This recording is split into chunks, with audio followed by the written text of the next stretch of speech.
Salve, salve pessoal, tudo bem? Para você que já assiste o meu canal, já acompanha, muito obrigado por estar assistindo mais um vídeo. E você que não conhece esse canal, seja bem-vindo.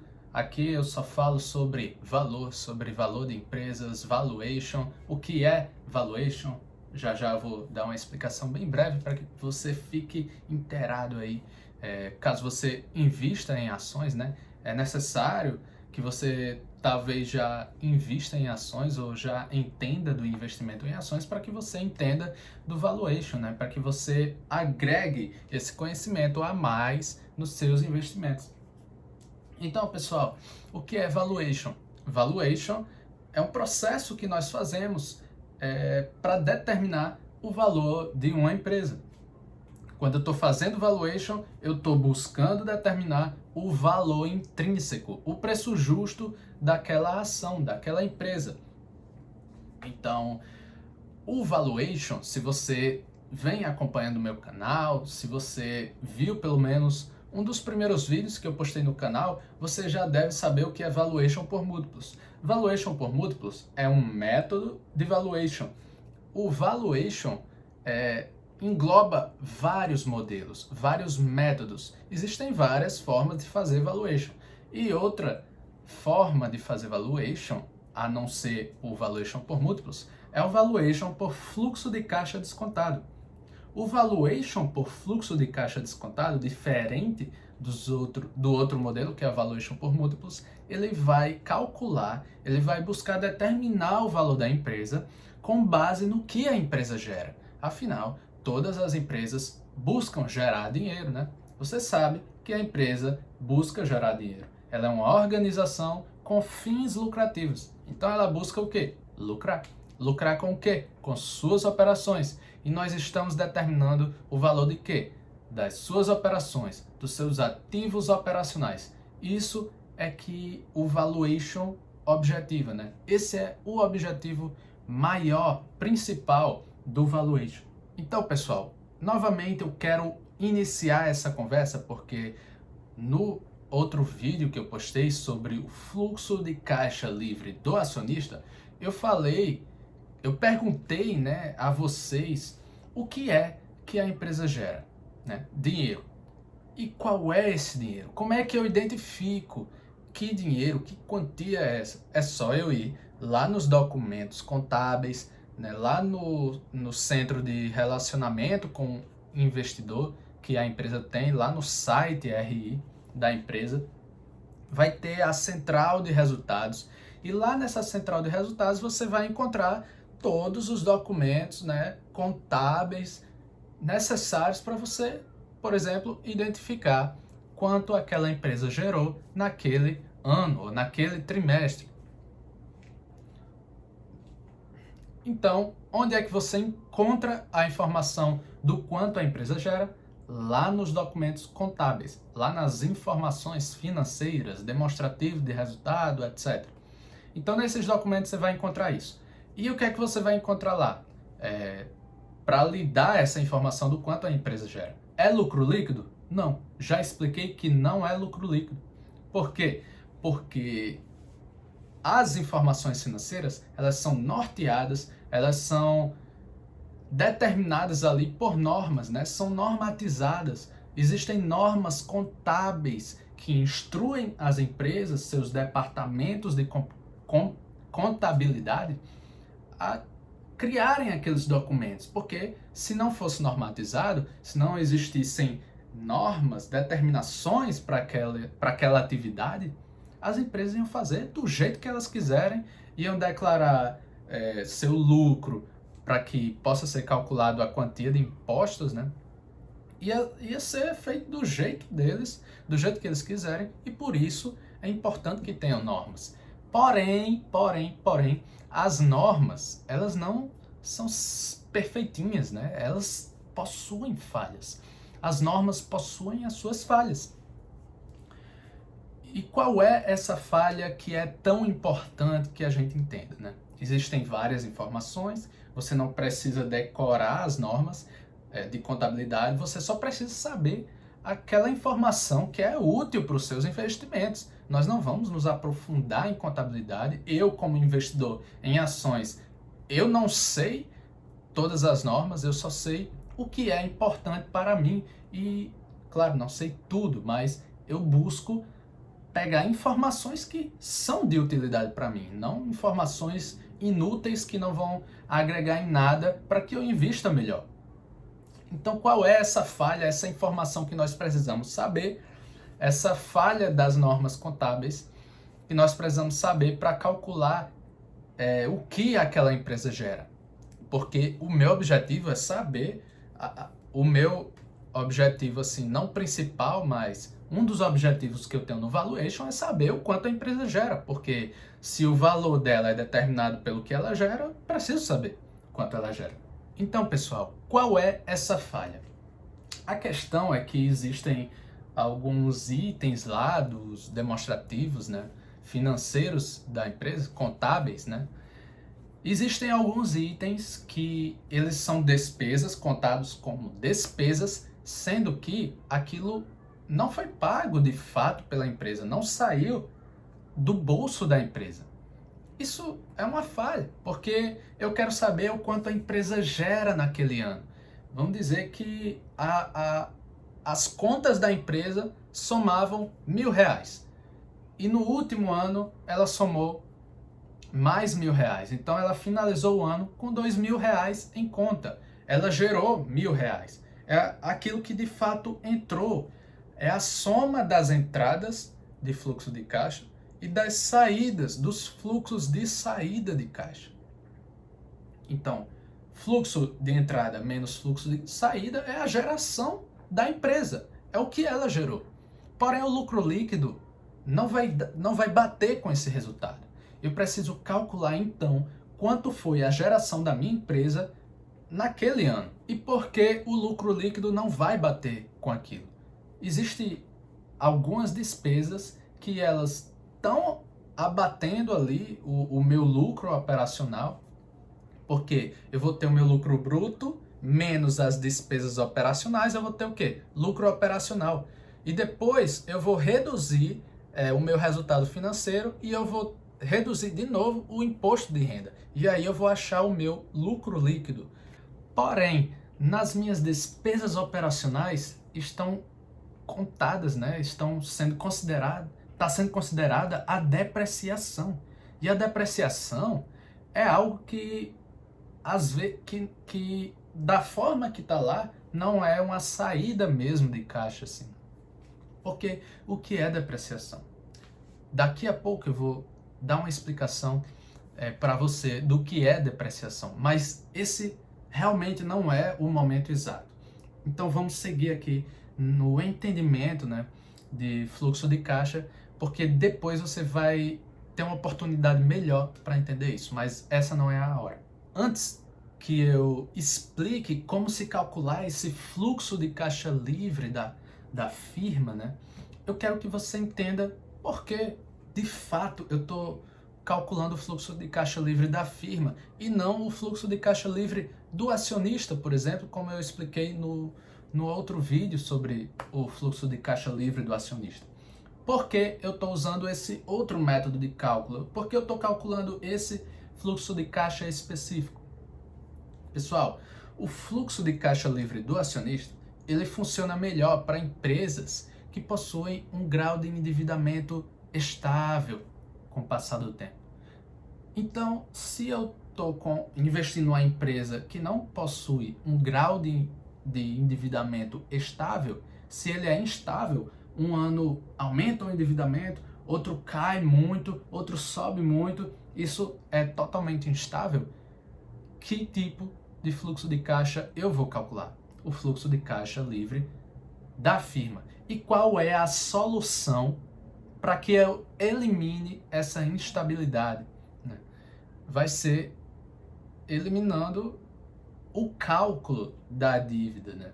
Eu vou eliminar a dívida dos meus cálculos. Vai ficar ali separado. Eu não vou considerar ela para os cálculos. Não vou somar empréstimos, não vou somar novas emissões de dívida, novos pagamentos de dívida. Não vou utilizar isso para o meu cálculo. E já já você vai ver como é que funciona, né? O fluxo de caixa livre da firma, portanto, é aquele fluxo de caixa livre de tudo, menos de pagamento de juros da dívida. O fluxo de caixa livre do acionista era calculado como? Ele era o lucro líquido mais o CAPEX, menos o CAPEX, que já vou explicar o que é, mais a depreciação, menos a variação do capital de giro não monetário, mais a captação de dívidas, menos o pagamento de dívidas. Esse era o processo, toda a linha de cálculo do fluxo de caixa livre do acionista. Só que dessa vez nós vamos eliminar essa parte de captação de empréstimos e pagamento de dívida. Eu não vou utilizar isso para os meus cálculos, portanto vou eliminar. Então, você já entendeu para as empresas que se adequam a esse tipo de fluxo de caixa, você já entendeu que para eu adequar essas empresas que possuem um grau de endividamento instável, eu vou eliminar a dívida, vou deixar ela de lado. Essa é a solução para que eu consiga calcular o meu fluxo de caixa livre. Então, se no fluxo de caixa livre do acionista eu usava lucro líquido, e o lucro líquido é líquido também de juros sobre as dívidas, eu não vou poder utilizar o lucro líquido.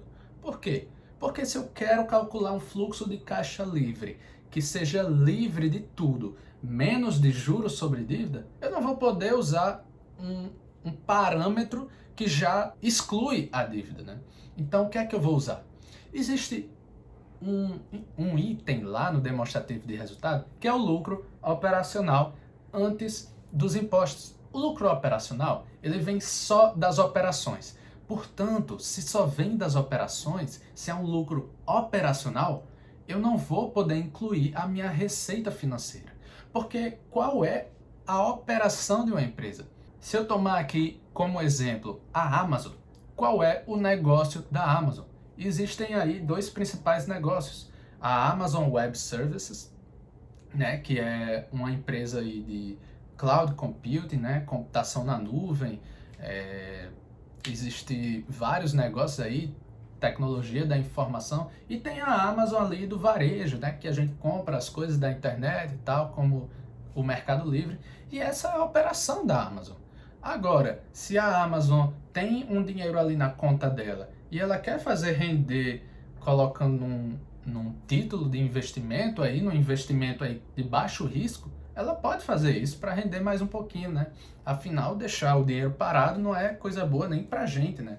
Por isso que a gente investe, para fazer o nosso dinheiro render. Então, essa receita dos investimentos se chama receita financeira, não é das operações. Então, essa receita, esse lucro financeiro vai ser eliminado. Não considera esse lucro e as despesas financeiras. Então, o resultado financeiro não é considerado no lucro operacional. Então, vou pegar aquele lucro operacional e remover apenas os impostos. Porque o fluxo de caixa livre da firma, ele é livre de tudo, até de impostos, mas não é livre de juros da dívida. Então, o lucro operacional é perfeito para mim. Só que como é que eu faço para eliminar esses impostos? Eu vou multiplicar o lucro operacional por 1 menos a alíquota do imposto de renda. Se o imposto de renda, que no Brasil é 34%, eu vou multiplicar o lucro operacional por 66%, que é 1 menos 34%. O lucro operacional também é chamado de EBIT, Earnings Before Interest and Taxes, lucro antes de juros e imposto de renda. Esse é o lucro operacional, esse é o que nós vamos usar para calcular o nosso fluxo de caixa livre da firma. Então, é um fluxo de caixa livre de tudo. Então, nós vamos ter que ajustar aí esse EBIT, esse lucro operacional, removendo o imposto de renda. Nós vamos ter que adicionar algumas coisas. Porque a empresa, ela tem uma geração total. Então, eu tenho que considerar aí todos os fluxos de entrada, mas eu também tenho que considerar os de saída, para que eu tenha aquela geração total, livre de tudo que a empresa gerou naquele ano. E o que é que a empresa faz com o dinheiro?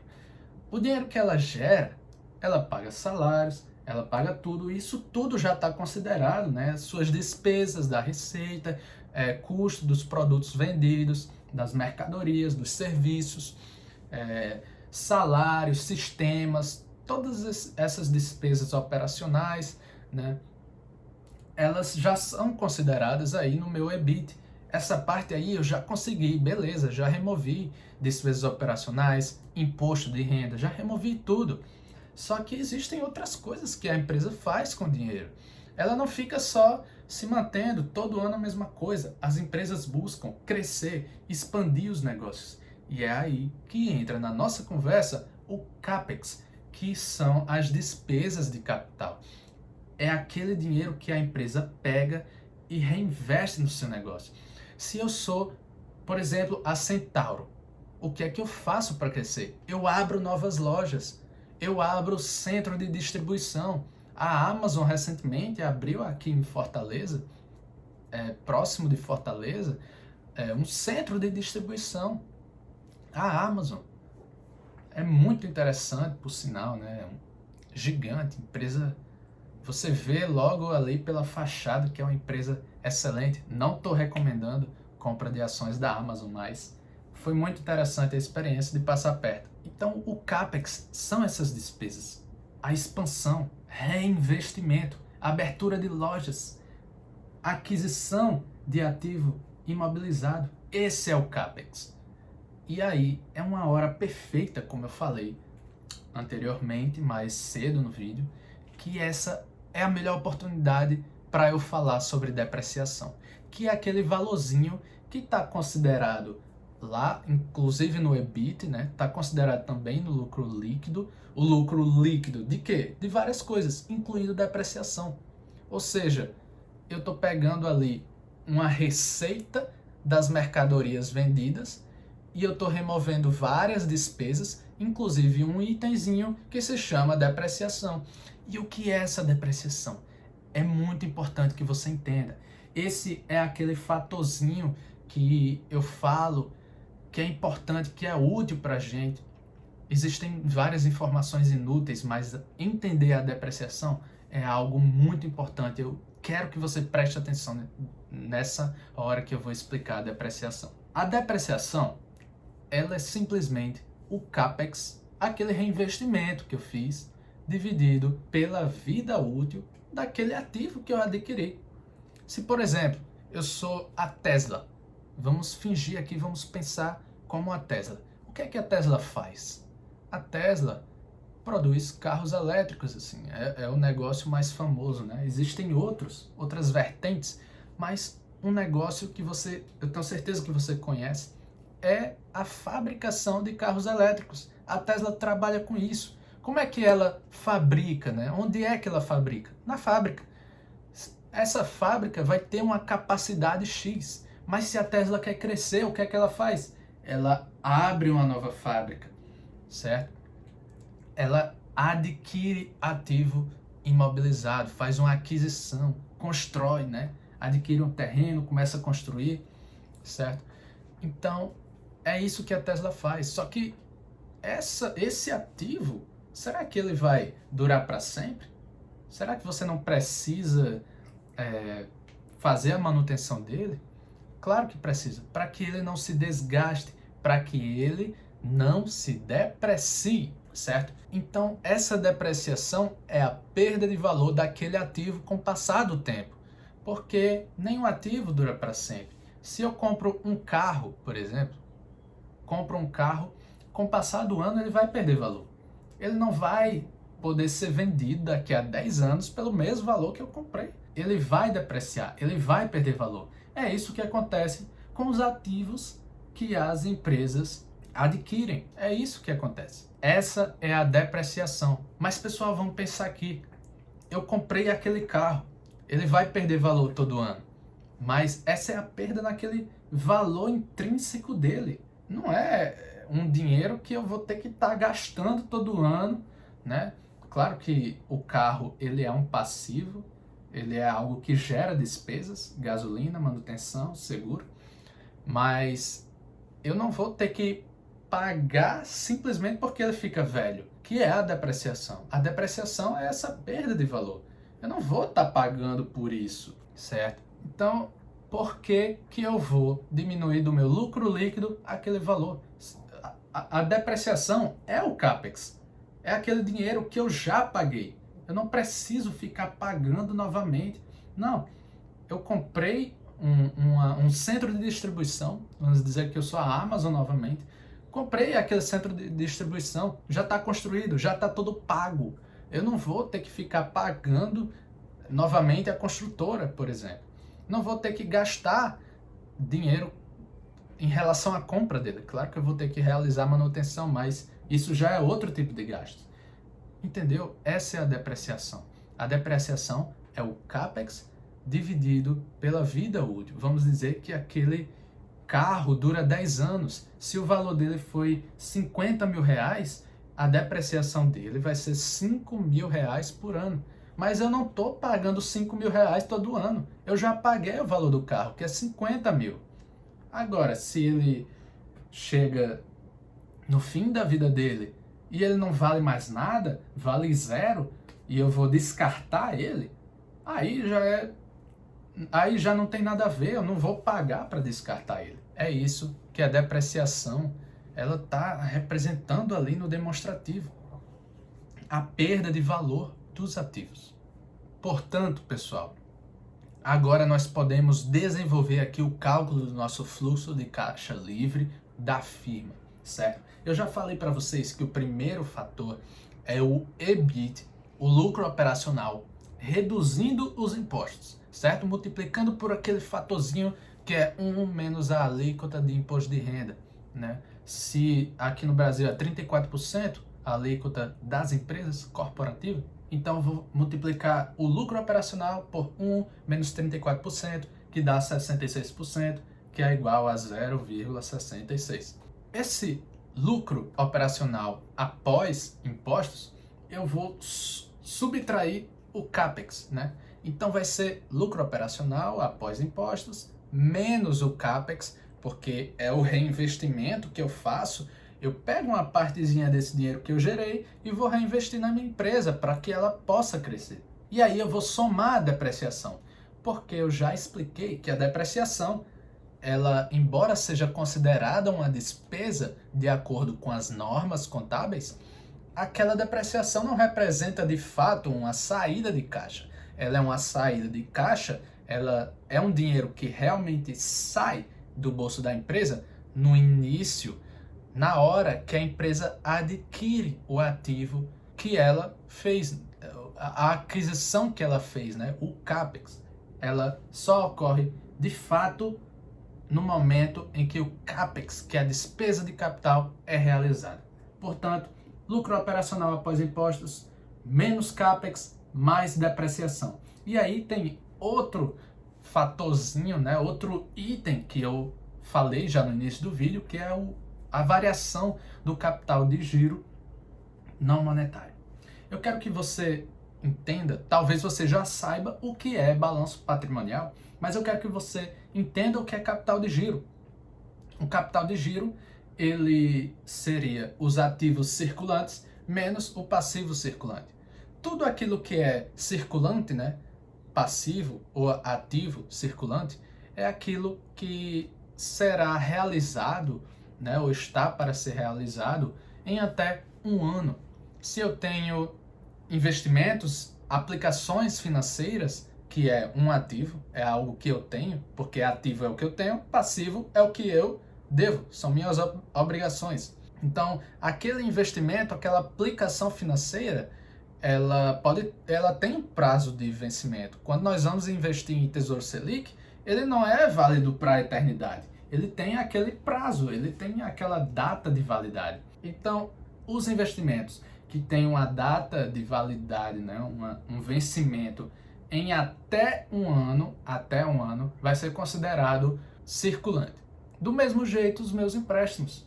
Os empréstimos, eles deverão ser quitados, amortizados por completo em algum dia. A empresa não vai ficar com aquele empréstimo para sempre, né? Ela tem que estar refinanciando se ela quiser um novo empréstimo. E aí, esse valor, se ele tiver que ser pago em até um ano, ele será considerado um passivo circulante, beleza? Então, o meu capital de giro seria o ativo circulante menos o passivo circulante. Só que eu não vou usar o meu capital de giro sendo somente dessa forma, né? Eu não vou usar mesmo o capital de giro, eu vou usar o capital de giro não monetário. Lembra que lá no início do vídeo eu falei que valuation, ele é a determinação do valor dos ativos operacionais, das operações da empresa? Então, é por isso que eu uso o não monetário, porque eu tenho que remover todos aqueles ativos de caixa e equivalentes, de aplicações financeiras, porque eles geram valor, mas aquele valor, aquela receita financeira não é operacional. Então eu tenho que deixar de lado. Eu quero saber das operações. Eu estou investindo numa empresa, é para investir nas suas operações. Eu invisto na Amazon por causa dos seus negócios, da Amazon Web Services, do negócio de varejo. Eu invisto na Centauro pelo varejo, pelas vendas. Eu invisto na Petrobras por causa da venda de petróleo. Eu não quero saber das suas aplicações. Por quê? Porque se eu quiser aplicar o meu dinheiro no Tesouro Selic, eu aplico. Ninguém investe em uma empresa por causa das suas aplicações financeiras. Nós investimos por causa dos seus ativos operacionais, das suas operações. Nós acreditamos no sucesso das operações e não dos investimentos. Se eu quisesse investir numa empresa por causa do sucesso dos seus investimentos, eu investiria numa empresa que realmente só usa o seu dinheiro para investir em outras empresas. Por exemplo, a BlackRock, que é uma empresa que usa todo o dinheiro, né? Todo o seu dinheiro para investir ali em várias empresas ao redor do mundo. A BlackRock, existem outras empresas também parecidas com a BlackRock. Então, eu quero saber das operações, a capacidade operacional da empresa. Portanto, como é que eu vou calcular o meu capital de giro não monetário? Eu vou remover do meu capital de giro tudo aquilo que é dinheiro, tudo aquilo que tem a ver com dinheiro. Então, o que é que eu vou excluir? O que é que não entra no cálculo? Caixa equivalentes, títulos, investimentos, empréstimos e financiamentos, debêntures, tudo isso vou excluir. Sai para lá. Então, o que é que vai ficar? Basicamente, o capital de giro não monetário se resume em estoques, valores a receber e valores a pagar. Mas, Luciano, por que eu tenho que incluir essa variação de capital de giro no cálculo do meu fluxo de caixa? Por que eu tenho que incluir isso? Eu não entendo. Calma, você vai entender agora. A variação do capital de giro da empresa, ele deve entrar por quê? Imagine, eu falei que o estoque está incluso nesse capital de giro não monetário. Lembra disso? Beleza. Então acompanha comigo. Os estoques de uma empresa, vamos dizer a Centauro. O que é o estoque da Centauro? O que é o estoque da Amazon? O estoque da Centauro seriam suas roupas, seus artigos esportivos. É isso que a empresa vende. Então, seu estoque é composto por isso. Qual é o estoque da Amazon? Mercadorias. É o que ela faz, certo? Então, esse estoque, ele tem valor para a empresa. Ele tem a ver com as operações. Porque eu vou vender aquele estoque. Eu não quero ficar com estoque para mim. Eu quero vender para os clientes. Então, vamos dizer que a Centauro tem um estoque em 2021 de R$1 bilhão. Esse é o valor do estoque da Centauro, considerando aí todos os artigos esportivos, chuteiras, tênis de corrida, roupa de corrida, luva de boxe, tudo, bicicleta, relógio esportivo, tudo. Não é isso que a Centauro vende? Então o estoque dela é isso aí. E também todo o estoque das suas subsidiárias, né? porque a Centauro adquiriu aí a Nike do Brasil. Então, o que a Nike do Brasil, que é representado pela empresa Fisia, tudo que ela tem agora vai ser demonstrado lá no balanço da Centauro. Mas isso foi só um adendo aí para vocês ficarem mais informados, né? Então, a Centauro tem aquele estoque de 1 bilhão em 2021. Só que aí aconteceu que em 2022 ela aumentou o seu estoque para 1,5 bilhão. O que é que aconteceu? O estoquezinho da Centauro ali em 2021 aumentou em 500 milhões em 2022. Subiu, aumentou. O valor do estoque agora é maior. O que é que isso representa para a empresa? Nós estamos falando aqui de fluxo de caixa livre. Então eu tenho que considerar todas as entradas de caixa e todas as saídas de caixa. O aumento do estoque representa o quê? Uma entrada ou uma saída de caixa? Uma saída de caixa. Porque aquele estoque não veio do nada. Aquele estoque foi fabricado, foi adquirido. A empresa tem que pagar de alguma forma, ela tem que gastar para produzir, porque ela fabrica, ela tem o custo de produção, mas ela vende, o objetivo dela é vender por um preço mais alto. Esse é o objetivo. Então, eu aumentei o meu estoque. Eu tive um custo para isso. Isso representa uma saída de caixa, certo? Então, contas a pagar, valores a pagar, já é diferente. Se eu tenho um valor de contas a pagar de 1 bilhão e no outro ano aquilo aumenta para 2 bilhões, aquilo aumentou em 2 bilhões. As contas que eu tenho a pagar agora são maiores, eu tenho mais a pagar. Isso também representa o quê? Uma saída de fluxo de caixa, né? Agora, se eu diminuo o número, né, o volume de contas a pagar que eu tenho, isso aí representa uma entrada de caixa. Tem valores a pagar também, né? Aqui nós estávamos falando que entra para o cálculo do capital de giro não monetário, os estoques, valores a receber e valores a pagar. Então, o que são esses valores a receber, por exemplo? Os valores a receber é tudo que estão me devendo, que eu vou receber. E se é do ativo circulante, então são os valores que eu vou receber em até um ano, no prazo de até um ano. Quem é que pode me dar esse valor? Sei lá, clientes, né? Contas a receber de clientes, porque alguns clientes, eles parcelam as contas.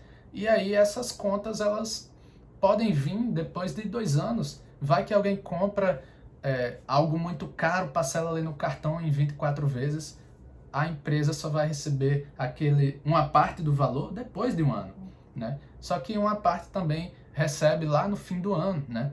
Então, se o ativo circulante é até um ano, eu vou incluir parte daquele valor nas minhas contas a receber. E as contas a pagar são as contas que eu tenho para pagar em até um ano. Contas com fornecedores, porque eles me forneceram alguns produtos e eu acordei com eles que eu vou pagar só daqui a 6 meses. Então, eu estou devendo aquele valor, certo? Então, eu tenho estoques, valores a receber e valores a pagar. Os valores a pagar, eles têm uma característica já diferente dos estoques. Se eu aumento os estoques, isso aí reflete no caixa como uma saída. Então, se eu aumento os estoques, na verdade, eu estou reduzindo aí o valor do meu caixa. Já o aumento, a variação do contas a pagar, dos valores a pagar, já tem um comportamento diferente dos estoques. Se eu aumento os valores a pagar, os valores que eu devo pagar no prazo de até um ano, então quer dizer que eu vou ter aí um aumento do meu fluxo de caixa livre. Por quê? Porque eu deixei de pagar. Ou talvez eu até paguei alguma parte daqueles valores, só que eu aumentei ainda mais do que eu paguei os valores a pagar. Então, se eu tenho um valor a pagar de 1 bilhão naquele ano, em determinado ano, né? Se eu sou uma empresa e no outro ano eu diminuo essas contas a pagar, quer dizer, o que é que aconteceu? Na prática, né, o que nós pensamos é, a empresa pagou parte daquelas contas a pagar. E é isso mesmo. Se a empresa pagou uma parte daquelas contas a pagar, então quer dizer que saiu caixa, né? Houve uma saída, um fluxo de saída de caixa. Agora, se aumenta, já é diferente, né? Vai ter uma entrada, né, de fluxo de caixa. Talvez de fato nem tenha entrada, né? Talvez um fornecedor forneceu aí uns insumos ou mercadorias e aí a empresa vai vender, o que representa aí, de certa forma, não diretamente, mas de certa forma representa aí um fluxo de entrada de caixa, que eu posso já considerar. Portanto, nós finalizamos aqui o cálculo do nosso fluxo de caixa livre da firma, né? Que vai ser o quê? O lucro operacional após impostos, menos o CAPEX, mais a depreciação, menos a variação do capital de giro não monetário, que é o capital de giro de um ano menos do ano passado. É a variação, né? Em um ano era tal valor, em outro ano passa a ser tal valor. Eu tenho que calcular essa variação de um ano para outro. E aí essa variação vai ser subtraída lá no meu cálculo, que eu vou encontrar aí então o meu fluxo de caixa livre da firma, que é um fluxo de caixa livre de tudo, livre de impostos, livre de despesas operacionais, mas não é livre dos juros sobre as dívidas, sobre empréstimos e financiamentos. Não é livre disso, porque justamente por isso que o fluxo de caixa livre do acionista, ele possibilita o cálculo de um fluxo de caixa livre para uma empresa que tem um endividamento instável, né? Se ela possuísse um grau de endividamento estável, né, ou quase estável, variasse muito pouco com o passar do tempo, então você já estaria possibilitado aí de usar o fluxo de caixa livre do acionista, né? Fluxo de caixa livre do acionista, fluxo de caixa livre da firma, beleza? E aí eu quero deixar um exemplozinho para vocês, para que vocês possam associar esses conhecimentos, né? Então, deem uma olhada na IBM.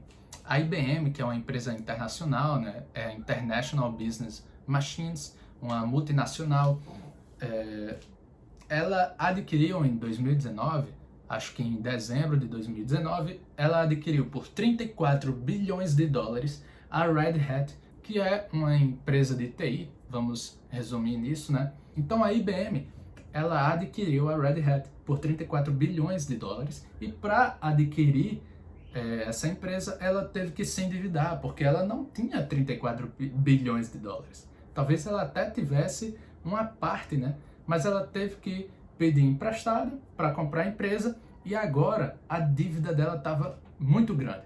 E o que é que ela fez? Começou com a geração de caixa dela anual, começou a bater aquela dívida, amortizou a dívida anualmente, até hoje ainda tem que amortizar essa dívida. Então essa empresa, a IBM, ela tá com um grau de endividamento instável, porque ela está abatendo muita dívida, então o grau de endividamento dela está mudando, ela está querendo chegar a um grau de endividamento menor, né? Saindo de um patamar alto indo para um patamar baixo de endividamento.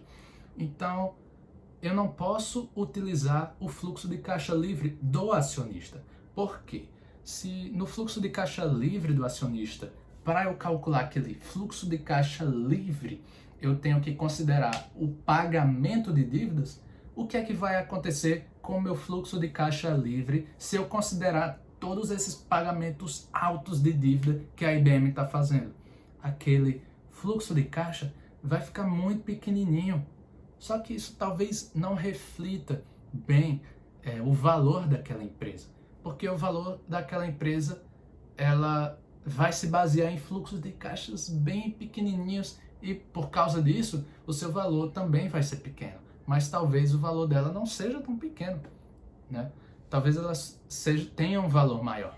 E por isso eu posso usar o fluxo de caixa livre da firma, que eu vou desconsiderar esses pagamentos altos de dívida que a empresa está fazendo. E aí o meu fluxo de caixa livre vai subir. Só que é o fluxo de caixa livre da firma. Lá no fim, eu vou ter que subtrair de todo aquele valor que eu calculei, eu vou ter que subtrair todos os empréstimos e financiamentos que a empresa tem e somar também o caixa, né? E aí que eu vou chegar ao quanto realmente a IBM vale. Aí eu vou chegar naquele valor intrínseco, no preço justo. E aí eu vou só comparar com o preço negociado atualmente na Bolsa de Valores. E aí vai caber a mim decidir se eu vou comprar ou não. Não depende só daqueles números, né? Depende de contar aquela história, de toda a história por trás daqueles números. Eu considero que a IBM vai fazer essas aquisições e por isso o lucro vai subir e tudo isso que você estimou tem que se concretizar. Isso é valuation, isso é determinação de valor, é cálculo, mas também tem toda uma história por trás. Pessoal, espero que vocês tenham gostado desse vídeo. Até a próxima. Compartilhem esse vídeo, sigam o canal. E muito obrigado para você que assistiu. Espero que vocês tenham aprendido. Valeu!